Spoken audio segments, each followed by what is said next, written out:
No. No. Why not? I did not think it was my strongest path.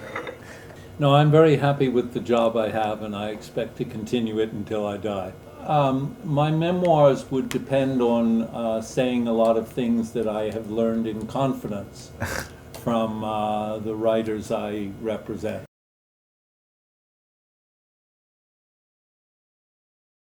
Well, last summer I read Dickens all summer, and I had one of the best summers I've ever had. No, but it's funny because usually you read Dickens when you're too young, or the Dickens that I read when I was young was not the Dickens I read last summer. And I really, I was astonished, particularly by David Copperfield.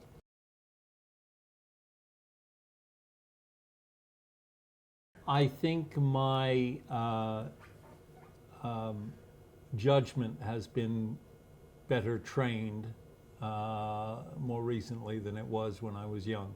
So when you listen to Mozart when you're 12, you hear one thing. You listen to the same piece. When you're 40, you hear a different Mozart.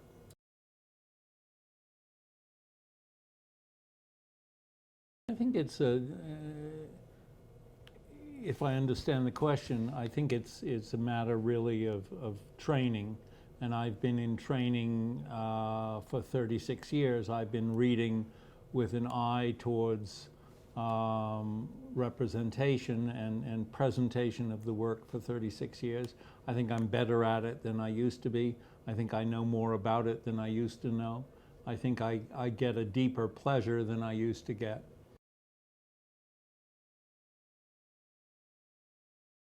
Well, if you are genuinely interested in what writers do and genuinely supportive of the undertaking of writers, then in a way, I think, and this may be just because of my nature, I think it helps if you have no personality and can adopt the personality and the gift and transmit the gift of the writers you represent.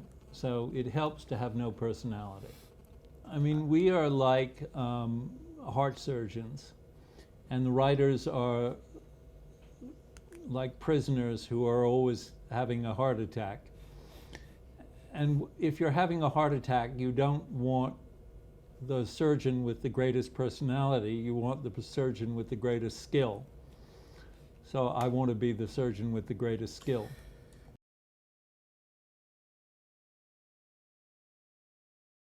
And the writer, to me, is like a prisoner in solitary confinement.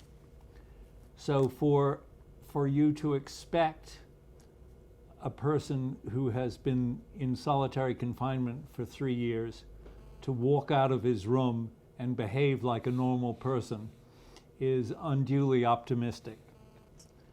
So we are the interpreters of the prisoners in solitary confinement. Unfortunately, I have not frequently been accused of having good manners. But actually, I think I do have good manners. It's the prisoners I represent who don't.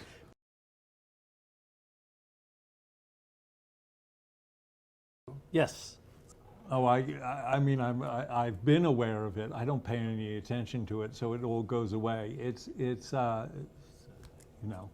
I think the general idea is I'm aggressive.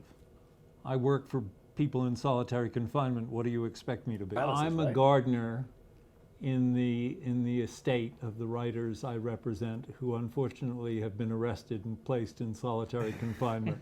Sure, and you have to understand where the person who owns the estate wants the roses placed and where he wants the gardenias placed. You will not continue to be hired as a gardener if you say you're making a big mistake. The roses should be here and the gardenias should be here. Fortunately, there are enough agents so that the prisoners will always be able to find a gardener.